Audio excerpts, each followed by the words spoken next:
you feel that they can be able to pay taxes whenever they are. We also reaffirm our commitment to collect adequate revenue to meet our country's financial quest and support the country's economic agenda. With your permission, Your Excellency, allow me now to welcome the Chairman of Finance and Planning Committee of Parliament, Mr. Kimani Kuria. Welcome, Mheshimiwa.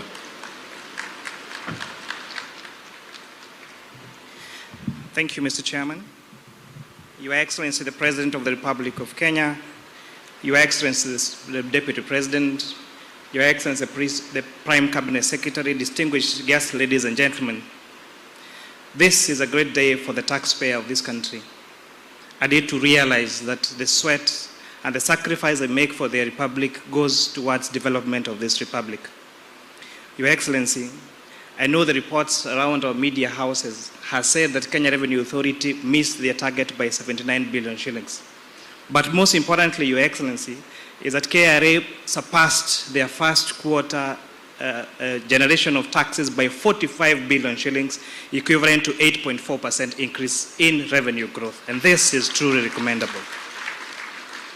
Your Excellency, when you had stakeholders engagement during the passing of the Finance Act of 2023, Kenyans told us expressly that they want to be involved in the running of their country.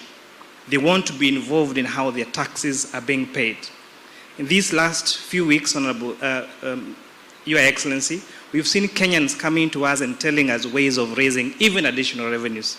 Most interestingly, Your Excellency, this week we had Association of Cryptocurrencies and Bitcoins telling us how that is a great place for us to tap to increase revenues for this republic. This means that majority of Kenyans want to be tax compliant, want to pay tax, and want to grow our economy. Your Excellency, this week has treated us to quite some news in our airports about the screening of goods that are worth more than $500. And I know many people have put KRA to task saying that this behavior is primitive and maybe $500 limit is too restrictive. But it's important to put it on record that this is a piece of law, the East African Community Customs Management Act of 2010, that's supposed to be implemented across East African community states. And therefore, the Kenya Revenue Authority are just doing their job.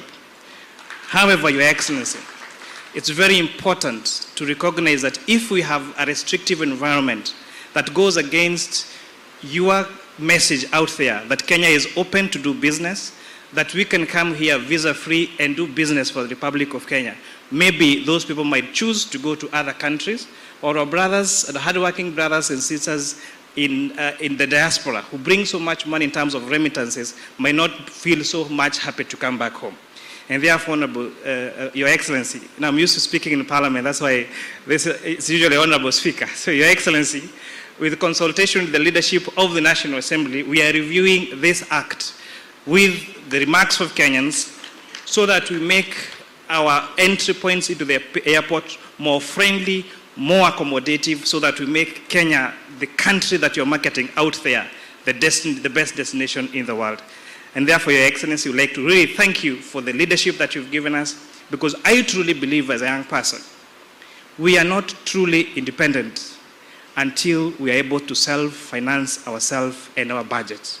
We are not truly sovereign until we are able to fund ourselves as a country. And those few remarks, Your Excellency, allow me to welcome the Leader of Majority, my senior, Honorable Kimani Ichung'wah, to make his remarks. Thank you very much, Your Excellency.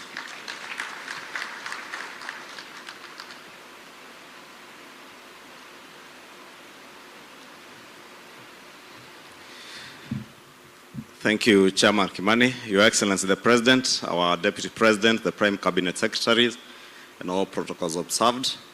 Your Excellency, it is indeed a great honor for many of us in Parliament, both in the National Assembly and the Senate, to be here this afternoon together with KRA and the taxpayers of Kenya. Your Excellency, as the Chairman has ably put it, we cannot and we shall never be fully independent until we are able to independently fund our government and our budget through our own resources raised in the country. And I must take this opportunity, Your Excellency, to commend KRA for the good work they are doing, but more so to appreciate the patriotism of the many Kenyan taxpayers who have come out to pay their taxes diligently and on time. Your Excellency, from Parliament, we have committed, and I was just sharing with my brother Watanga, the Commissioner General and the Chairman of KRA, that we shall do whatever it takes in Parliament to ensure that we pass legislation that will not only make it easier for KRA to collect revenue, but also make it easy for taxpayers to be able to make their returns and pay their taxes in time. Your Excellency, I do not want to spend a lot of time. In the interest of time, allow me, with a lot of respect, to now invite the Cabinet Secretary of the National Treasury, Professor Njuguna Ndung'u, to make his remarks. Thank you.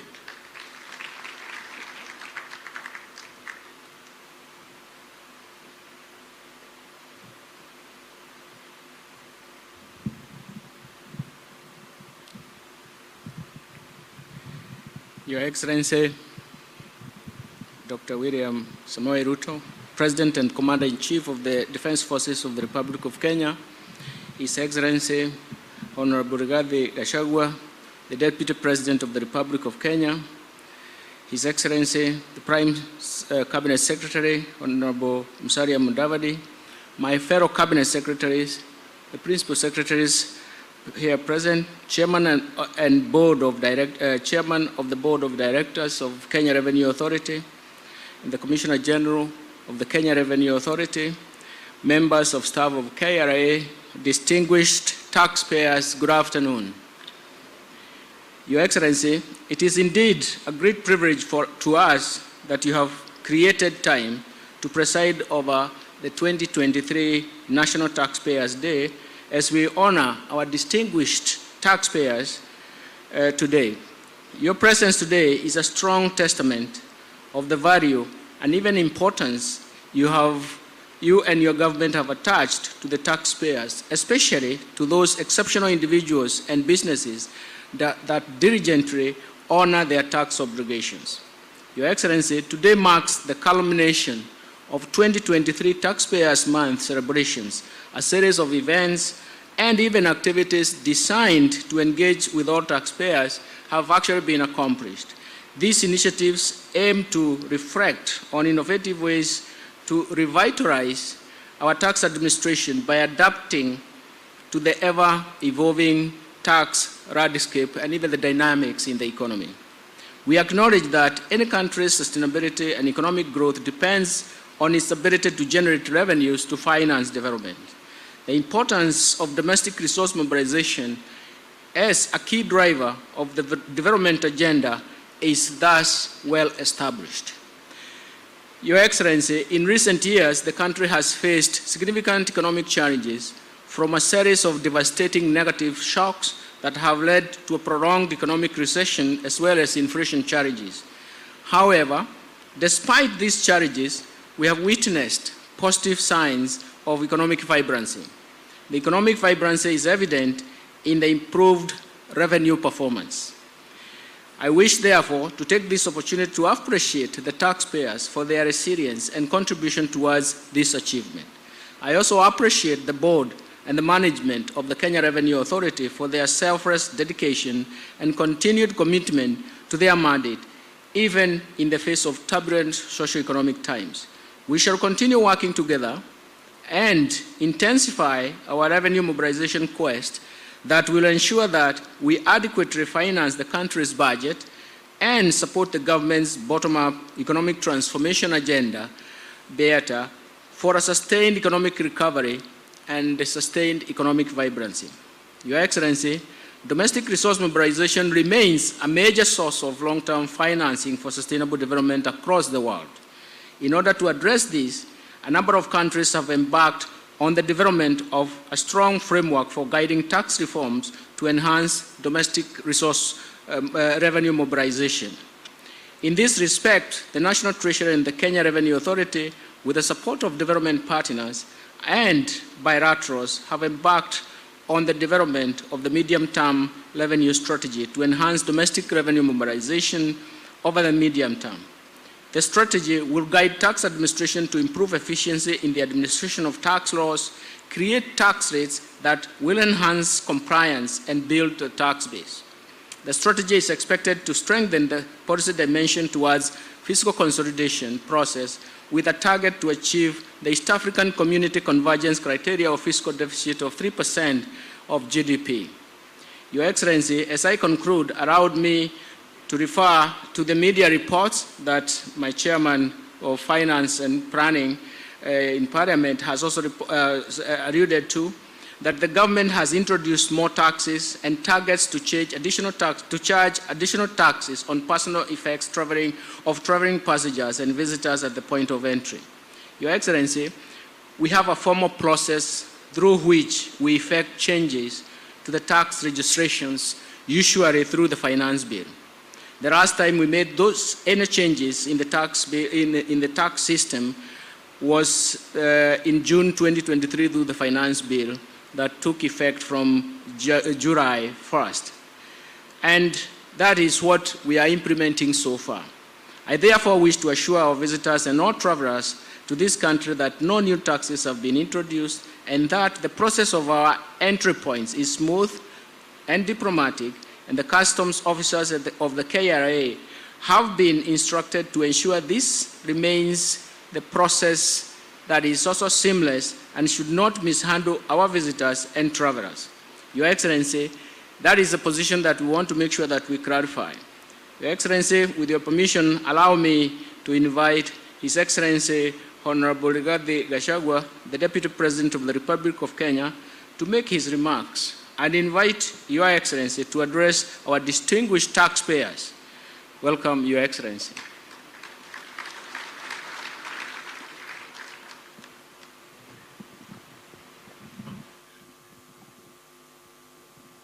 Your Excellency, the President of the Republic of Kenya, Dr. William Samoei Ruto, the Prime Cabinet Secretary, the CS National Treasury, Chairman KRA, Commissioner General, distinguished taxpayers, good afternoon.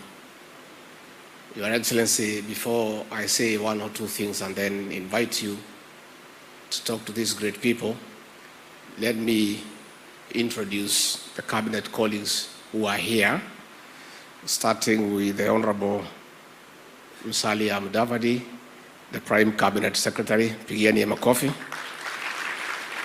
We have Simon Chelugui, the CS for Cooperatives and SMC. The Honorable Salim Mvuria, our CS for Mining and Blue Economy. Mr. Davis Chirchil, our CS for Energy and Petroleum. The Honorable Senator Kipchumba Murkomen for Roads and Transport. And our PS for Transport, Mohamed Dagar.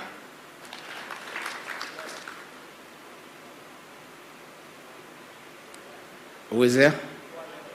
Oh, the Honorable Aden Duale, the Minister for Defense. Your Excellency, I have only two things to say. One is to assure the taxpayers here as present, indeed the Kenyan nation, that those of us in the executive who work under the President have very clear and unequivocal instructions from the President that all taxes, all funds collected from taxpayers and given to us through appropriation by the National Assembly must be used prudently and for the purpose for which they have been raised. And the President is clear that his government will not entertain leakages, pilferage, misappropriation, corruption, and irresponsible spending of taxpayers' money. As early as this morning in his opening remarks, as he was chairing cabinet, once more he has reminded his members of the executive that funds must be used prudently for the purposes for which they have been collected. Indeed, his call that mambo ni matatu revolves around taxpayers' money. It is around that space. Number two, I also want to assure the taxpayers present here and the rest of the country, and indeed the people of Kenya, that there has been a debate about visits by the president out of the country, where some critics, for being ignorant and not having proper facts, thinks and advances an argument that funds are not being used prudently. I want to assure the taxpayers and the people of Kenya that every journey that has been planned for the president outside the country is carefully planned and has an economic gain to the people of Kenya. And the president travels because there is a gap. We are not able to meet our development and current expenditure from what we collect from the taxpayers. And therefore the president must travel to look for investors, to engage multilateral institutions to bridge the deficit. And I want to assure the people of Kenya, as we see today, these high-profile visits by the president have already started showing good signs. And it's also important that we tell the people of this country, for every visit the president has made to another country, another president or prime minister has also come to Kenya, because this is reciprocal diplomacy. And as we speak today, because of anchoring the country properly in the international stage, Kenya is now the destination of choice for investors and for tourists. And coming from the COVID challenge, where our tourism sector almost came down, I want today authoritatively to inform the people of Kenya that tourism has picked up for a good turn, and as we speak today, all hotel rooms in Mombasa, in Masai Mara, have been booked up to February next year. So anybody who wants to travel to Mombasa for Christmas and you have not booked your room, you just have to go to your village and relax there with your ancestors. And we are encouraging the people of this great city of Mombasa and other cities to consider traveling up country and avail their homes here for tourists, because that is good for the country in terms of foreign exchange earnings, in terms of creating employment. So ours is just to give that assurance on behalf of those who work with the president that the money that you pay will be used prudently. With those very remarks, please be upstanding and help me to usher in the President of the Republic of Kenya to make his remarks. Mr. President.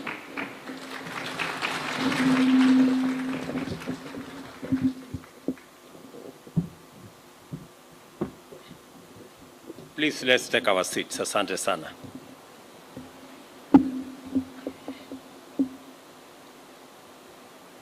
You all agree it is good to have a deputy. Saa zingine anakutetea.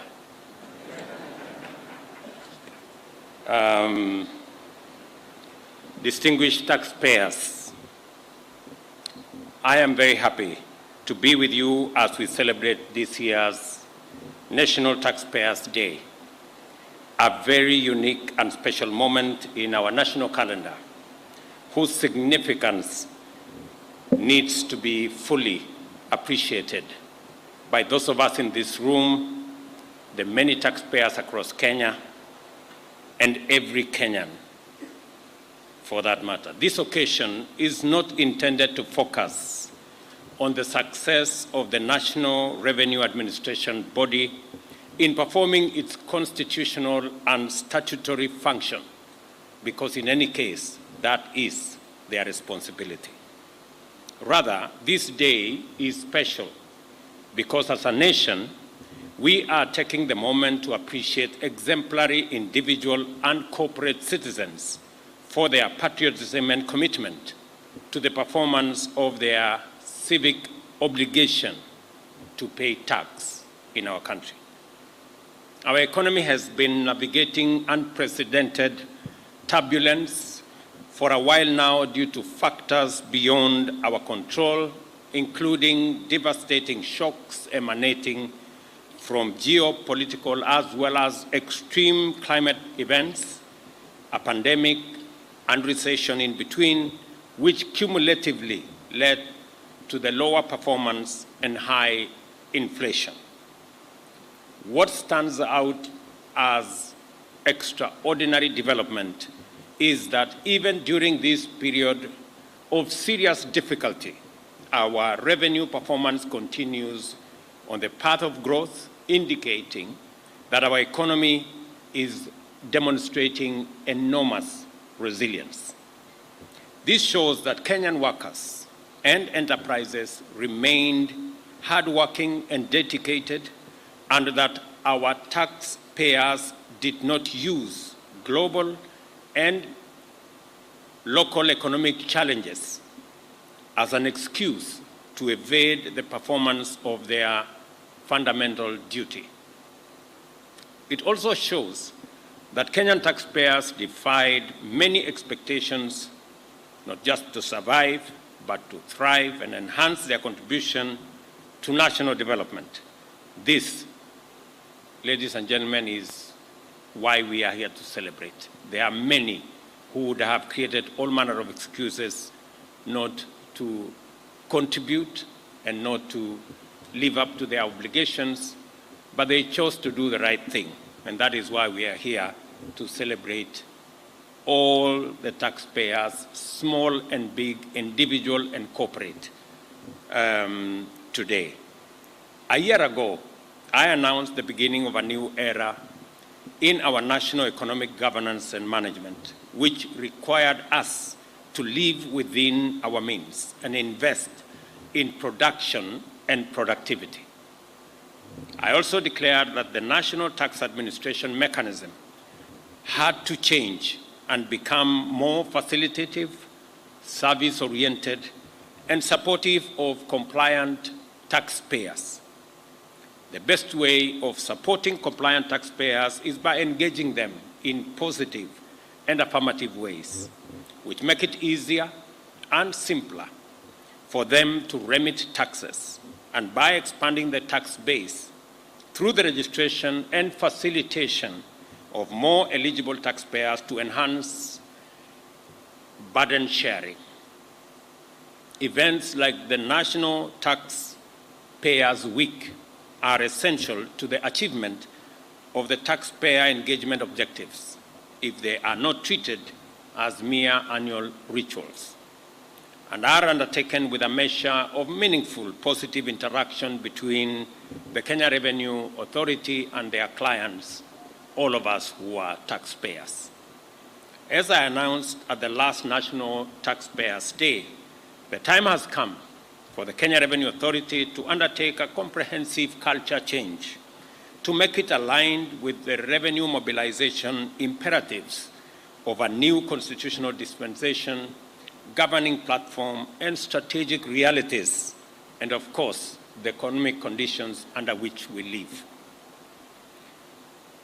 This is the spirit in which the KRA recently recruited specially trained revenue service assistants as a move to enhance the revenue mobilization capacity and taxpayer compliance through service-oriented, citizen-centric methods of facilitating voluntary compliance in keeping with our fundamental commitment to decriminalize enterprise and enable all levels of business from micro, small, medium enterprises all the way to global multinational companies to meet their tax obligations.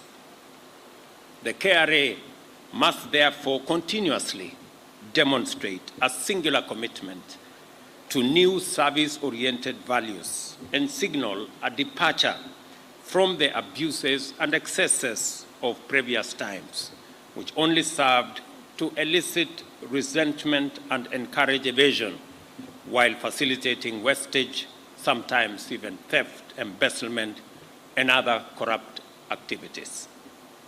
KRA, I am sure, now knows that it is possible to be courteous, kind, and gentle to taxpayers, and at the same time become even more effective and efficient in tax collection.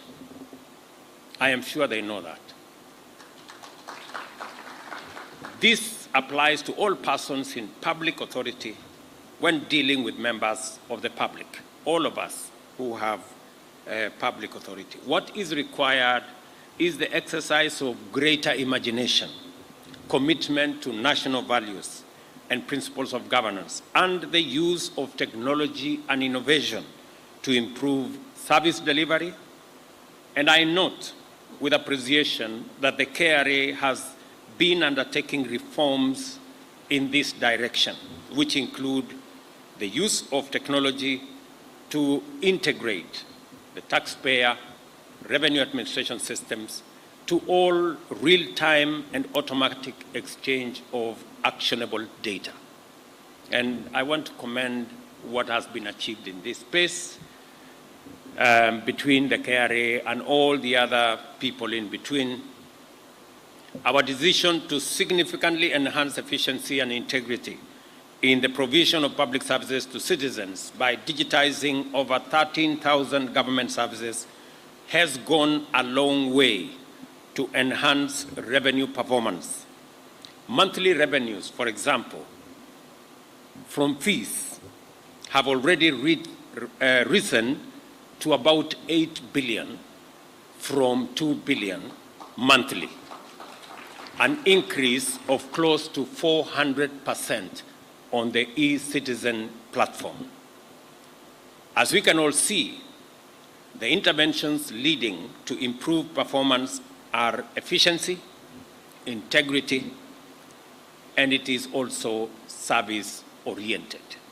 Make it easier for people to pay tax, and this is exactly what we have done with the e-citizen platform to make it seamless for people to pay their tax. In fact, what we agreed with KRA is that it is not necessary to wait until 20th for people to calculate what amount of tax they need to pay. If they can pay taxes instantly, that would go a long way in making it possible for KRA to collect our taxes and for manipulation not to occur on matters to do with the tax. We all agree that if somebody stays with your money for a whole month, they will begin to figure out what to do with it before they send it to you. And sometimes it is none of their choices, but it is just the temptation of having money within. So the sooner we can collect our taxes, the less the temptation on those who are having this money, and the more efficient we become. I'm sure members of parliament were wondering why we said that certain taxes should be collected within 24 hours. So they were asking, what is the magic with these 24 hours? We were just trying to assist many corporates who said, if you can collect your money sooner, then we will all be happy. And there are many companies who are very happy that we are collecting our taxes sooner, faster, much more efficiently, and eliminating the temptation for that money to be used in other ways. I will repeat this. Not only is it possible to be efficient and effective while being courteous and considerate, it is the only way to serve taxpayers and other members of the public. It is not necessary for effective revenue collection to be unpleasant or demeaning to taxpayers or members of the public. We can combine efficiency, effectiveness with courtesy and being handling our clients in a courteous way. The implementation of a national digital identity framework, which I must say is already underway, will also go a long way in facilitating the collection of relevant data for revenue mobilization. In fact, it is our intention that in December, next month, we will formally launch our national digital ID framework that Kenyans can now identify themselves digitally, and you do not have to carry your ID. You can have it on your phone.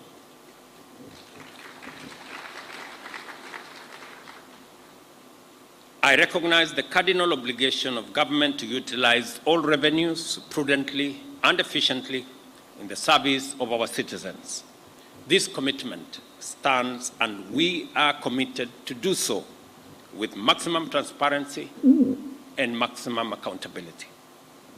This is why I use every moment to publicize what government is doing for the people of Kenya, because that is how our taxes are meant to be used, should be used, and the people of Kenya are encouraged to keep us in check as we spend their resources. I will in due course provide a more elaborate formal account to sustain this engagement and provide comfort that none of the resources committed to my charge is being wasted or mismanaged or stolen. The bottom-up economic transformation agenda identifies the significant improvement of productivity in key areas as an urgent priority for national economic governance efforts. Such improvements require immense investments, and the resources to invest come from the revenues we collect as taxes. There is simply no space for wastage or corruption, because that would be the recipe for disastrous failure. Our tolerance for corruption, therefore, is absolute zero. In line with this, today, the Cabinet approved Public Audit Amendment Bill 2023, which will enhance the Auditor General's independence and transparency to ensure proper utilization of public resources through audits, and also provide power for fraud investigation. This has been a challenge in the past, but we have said as a government that believes in accountability, we must give the institution of the Auditor General's office the necessary capacity, leeway, and latitude for them to hold every government agency and every government ministry and the whole of government accountable to the people of Kenya through audits, and make sure that we spend the people's money efficiently.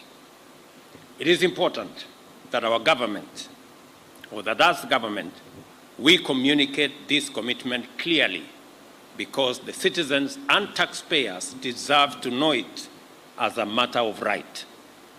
Our taxpayers are supporting national transformation by financing the provision of public services, strategic investments, and our other national revenue sovereignty requirements. Over the past year, there has been undeniable improvement of our revenue performance, thanks to the efforts of Kenya Revenue Authority. This is partly due to enhanced performance by KRA, which is commendable, even though there remains vast room for both quantitative and qualitative improvements. And as you heard from the chair of the Finance Committee in Parliament, many Kenyans have ideas, many institutions are stepping forward to work with us on how we can raise revenues locally. And I am very proud. A while ago, the conversation was how much of the debt is allocated to even children who are not yet born. Public debt. I am happy that this time around we are having a conversation about not debt, but taxes. that is significant improvement. We have moved away from how much debt we are accumulating to how much tax we are paying. I think that is, we are in the right place. We are having the right conversation. And it is because I did commit to the country that we are going to begin the journey to wean ourselves from living beyond our means, living within our budgets. If we must cut down on our budgets so that we can live within our means and avoid the slippery path towards accumulating debts. Instead, have the conversation not about how much debt we are accumulating, but about how much taxes we are paying. And we are well in that conversation as we talk. The undeniable credit for our sustainable economic resilience and continued ability to meet our local and international obligations, provide services and invest in economic transformation goes to taxpayers who have remained outstanding in their commitment to the strength of our economy, well-being of the people, and sustainable development of our country. We celebrate all our taxpayers today.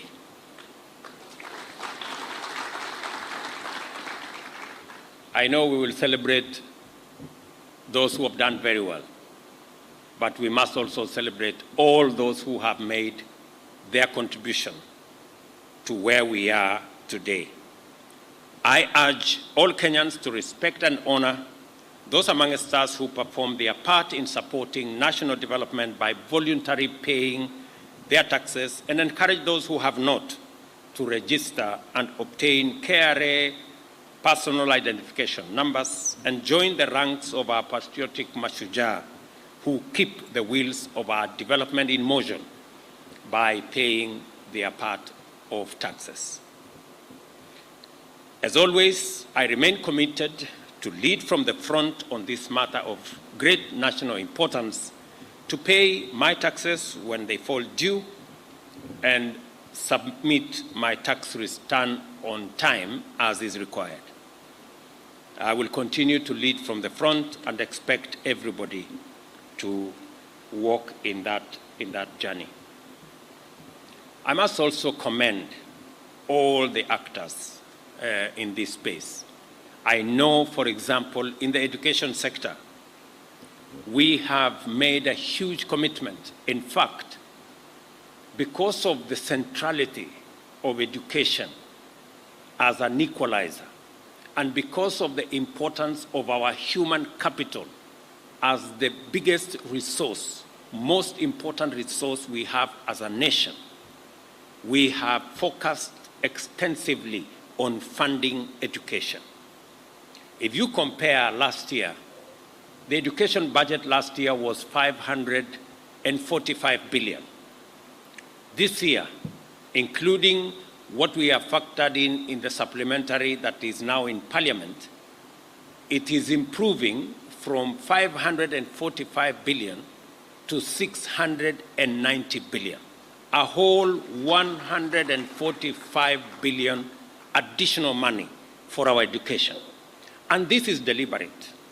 It is deliberate because we believe every child in Kenya should have a chance at life by making sure that they have access to education. Our budget to TSC has increased by about 20 billion because we are hiring additional teachers. 56,000 teachers are on our payroll, additional teachers this year. We are increasing the money going to our universities by a whole 48 billion. So what I see in the horizon is an improved human capital that we have developed. The money that is supposed to go to our TVETs and our universities and the space outside TSC is about this year 252 billion. Last year, it was 204 billion.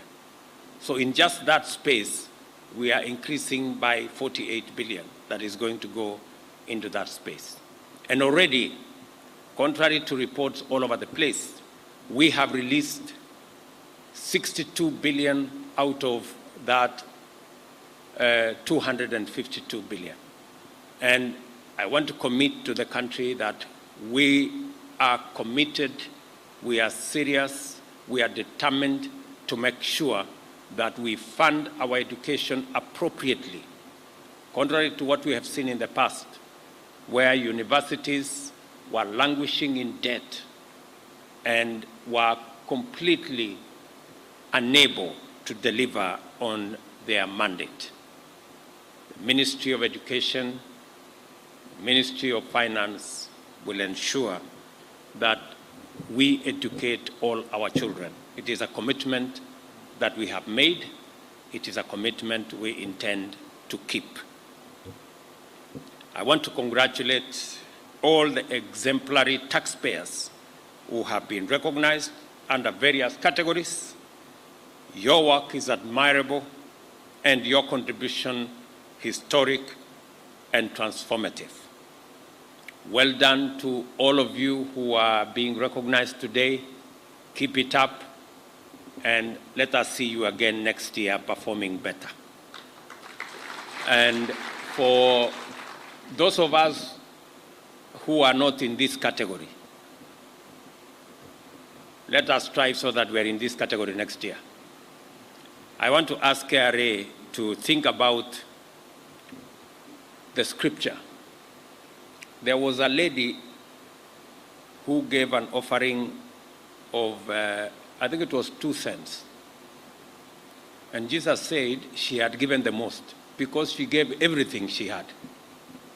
So I think consider the smaller guys who give 100% of what is due from them.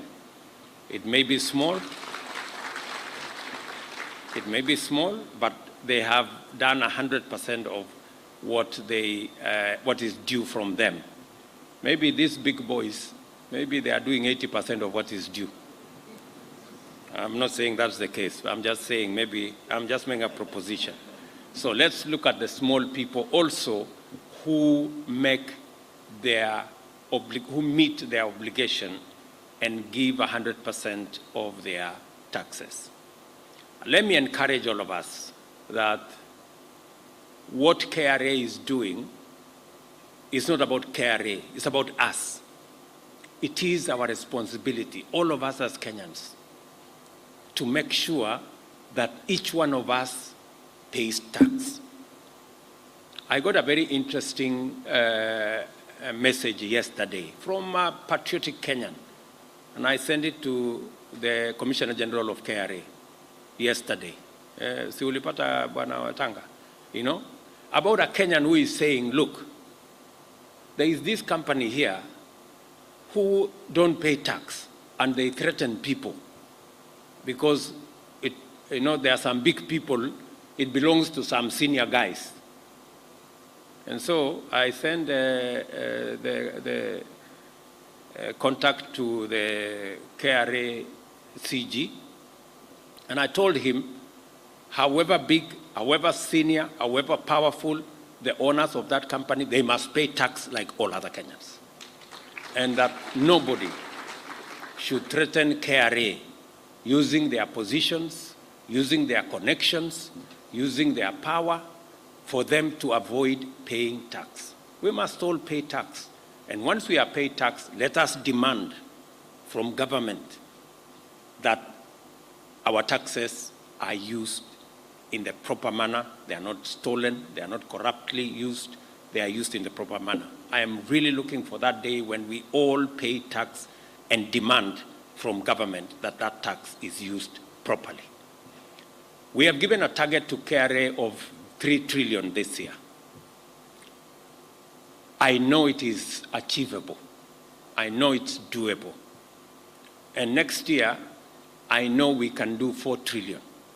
I am looking at the day when we will not have any fiscal deficits. And it is not too far from now. Because if everybody paid their bit, we would not need all the fiscal deficits that we have, if everybody paid their bit. There is still a lot of money out there. There are still many people who are not paying tax. Slowly but surely we will speak to them, we will talk to them, we will encourage them, we will work with them until we all pay tax. That's all we need to do. The rest can be achieved. So, and as I have said, it doesn't have to be punitive, it doesn't have to amount to harassment, but we must be firm, we must be decisive, and everybody must keep their part of the bargain. And that is my encouragement to all of us as Kenyans, that our independence, our sovereignty is when we can manage our own affairs, when we can meet all our obligations, when we can pay for all the services that are due to us and fund all that we need in Kenya. And I am very confident that that is doable if we do this together. We will continue to work with all the other stakeholders. We will continue to leverage on technology. I'm very happy with what I see around the technology space. The taxes that are now being collected using technology, as I said earlier, we are looking at up to 400% increase in taxes that are being collected using technology. Progressively, as we digitize government services, as we make sure that all other avenues of government are coming on the digital space, I am very confident that we will collect all the taxes that are due to the government of Kenya, and we will all benefit from the use of those taxes, and we will begin the journey to wean ourselves out of the appetite for debt all over the place. Let me also say that we are making significant progress with our diplomatic relations, engagement with our development partners, engagement with multilateral development banks. We are making a lot of progress with our DFIs, the engagement between government of Kenya and the understanding of what is required of us and what our obligations are and what our commitments are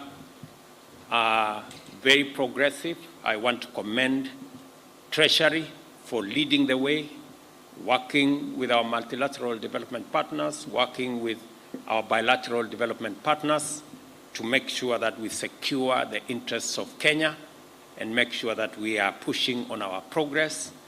And I am very confident that that space is being managed very well under the leadership of Professor Ndung'u and his team, and all the people in that space, and continuously they will engage with the different ministries to make sure that we project the right image of Kenya and we manage our resources and affairs in a way that is transparent, accountable, and in a progressive manner so that we can unlock the huge potential that exists in our country. I want to tell every Kenyan listening to me that we have a great country.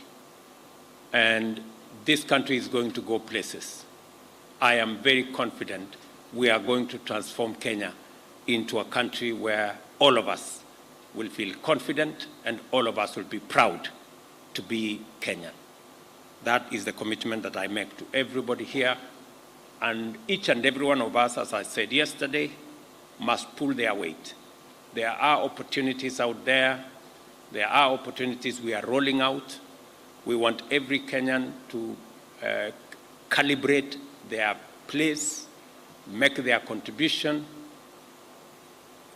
look at the opportunities that are available, appropriate those opportunities so that each and every one of us can make a contribution to taking Kenya forward, and work with whatever interventions we are working on as government to take our country forward. So thank you very much. God bless you all, and God bless our great country, Kenya. Asanteni sana.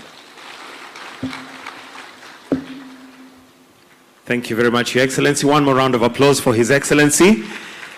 And as we all are aware, today is the Taxpayers' Day, and we have an award that we would like to present to them.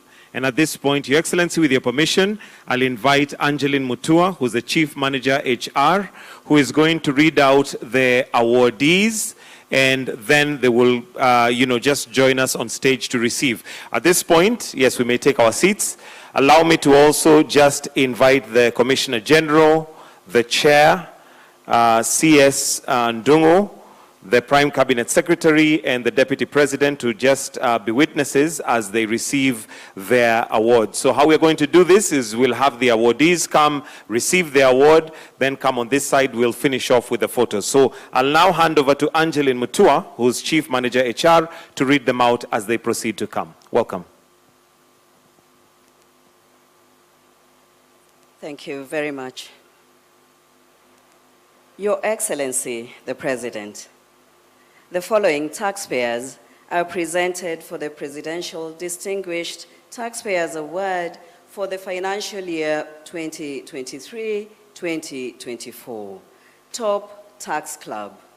This award is presented to the school that stood out in promoting tax compliance in the local community through innovative ideas and tax literacy activities. The award goes to two schools, Nakuru Girls High School and Kanga High School. Top Tax Society. This award recognizes the university that has made the greatest efforts to improve tax compliance and literacy in the local community through innovative ideas and activities. This award goes to Kisii University. Most Facilitative Customs Practitioner. This award recognizes a customs and border control practitioner with high compliance, efficient customs operations, timely processing of documents, and minimal importer complaints. The award goes to Consolbase Limited. Top Regional Taxpayer Category. This category recognizes top taxpayers in each of Kenya's 6 tax regions who have demonstrated full and timely voluntary compliance across all tax heads while paying the highest amount of taxes. Nairobi Region award goes to Flexi Personnel Limited. Southern Region goes to East African Commercial and Shipping Company Limited. Central Region goes to Unison Savings and Credit Cooperative Society Limited. Western Region goes to Luala Community Health Center. South Rift Region goes to Imarisha Savings and Credit Cooperative Society Limited. North Rift Region goes to Rupa Real Estate Limited. Growth Award. The award recognizes the taxpayer with consistent growth in corporate taxes paid relative to turnover while demonstrating exceptional compliance in payment and filing across all tax heads. This award goes to Quality Meat Packers Limited. Teams E-Teams Award. This award is given to the taxpayer that onboarded on teams within the provided timelines, constantly made transmissions, submissions, and payments, and paid the highest amount of taxes relative to other teams, E-Teams players. This award goes to Tropical Heat Limited. Top Authorized Economic Operator. This award recognizes taxpayers that comply with customs and domestic tax laws, file timely returns, and pay import taxes within set timelines while largely contributing to revenue. The award goes to Apex Steel Limited. Most facilitative public sector division taxpayer. This category acknowledges taxpayers who have gone above and beyond in supporting the authority's revenue collection at the country level. These taxpayers have maintained responsive relationships at the account management level while fully and timely complying with all tax requirements across all tax heads. This award goes to the Controller of Budget. Most facilitative government agency in border control. This award category is intended for the government agency that has consistently worked with KRA to facilitate key tax administration, compliance, and enforcement initiatives across border points within the financial year. The award highlights the importance of the whole of government approach in tax administration. It goes to Department of Defense. Top Exporter. This award is dedicated to the taxpayer that demonstrated high levels of compliance with customs laws, files timely returns, and handles high volumes of exports. This goes to Base Titanium Limited. Top Importer Non-Oil. This award is dedicated to the taxpayer that demonstrated high levels of customs law compliance, timely filing and payment of import taxes, and handling high volumes of non-oil cargo. This goes to Kappa Oil Refineries Limited. Top taxpayer, petroleum oil. Top importer, petroleum oil. This award is dedicated to